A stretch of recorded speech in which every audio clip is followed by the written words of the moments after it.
हर हर महादेव, महादेव ज्योतिष परामर्श केंद्र काशी वाराणसी से आज हम लोग जानेंगे एक ऐसे 15 दिन का एक ऐसा अंतराल होता है जिसमें कि हमारे जो पितृ होते हैं, हमारे जो पूर्वज होते हैं, उनके निमित्त विशेष करके यह महालया कहा जाता है। यह 15 दिनों का दिन जो है वह पितरों का दिन होता है। इस 15 दिनों में यदि आप पूरे वर्ष अपने पितरों के निमित्त कुछ नहीं करते हैं, तर्पण नहीं करते हैं, श्राद्ध नहीं करते हैं, तो इस 15 दिन के अंतराल में यदि आपको पता है अपने पिताजी का, माताजी का, दादा का तिथि, उस पर जाकर के आप पार्वण श्राद्ध करें या जल देने मात्र से यह 15 दिनों में भगवान अपने पितरों के निमित्त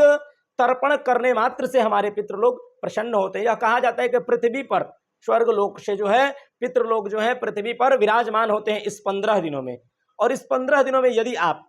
अपने पितरों के निमित्त तर्पण करते हैं तो उससे प्रसन्न होकर के और मनवांछित फल की सिद्धि होती है। विशेष करके यदि घर में पितृदोष लगा हुआ है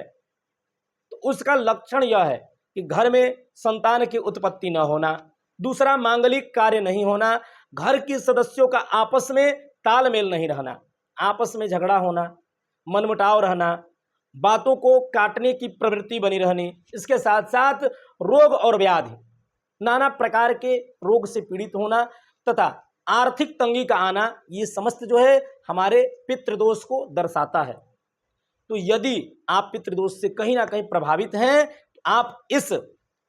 पितृपक्ष में अपने पितरों के निमित्त तर्पण करें। और यदि आप चाहते हैं पितृदोष पर विशेष करके तो आप एक त्रिपिंडी श्राद्ध कहा जाता है। अज्ञात नाम गोत्राणाम राजस तामस प्रेताणाम, 3 प्रकार के प्रेत भी होते हैं, सात्विक, राजसी और तामसी। जो लोग जीवित में सात्विक होते हैं, मरने के बाद भी वो सात्विक होते हैं, जिनकी गति नहीं होती है, किसी ना किसी प्रकार से वह प्रेत बन करके और भटक रहे हैं, उनके निमित्त इस 15 दिनों में यदि आप त्रिपिंडी श्राद्ध करते हैं उससे वह प्रसन्न होते हैं। आपके कुंडलिस्थ काल सर्प दोष जो है वह समाप्त होता है। इस 15 दिनों के अंतराल में यदि जो 18 सितंबर से पितृपक्ष प्रारंभ हो रहा है, इस समय यदि आप अपने पितरों के निमित्त कोई भी तर्पण करते हैं, श्राद्ध करते हैं, वह 1000 गुना ज्यादा फल को देने वाला होता है। तो अवश्य इस पितृपक्ष में आप अपने पितरों के निमित्त तर्पण और श्राद्ध करें, जिससे आप लोग, आपके पितृ लोग प्रसन्न होकर के आपके मनवांछित फल की सिद्धि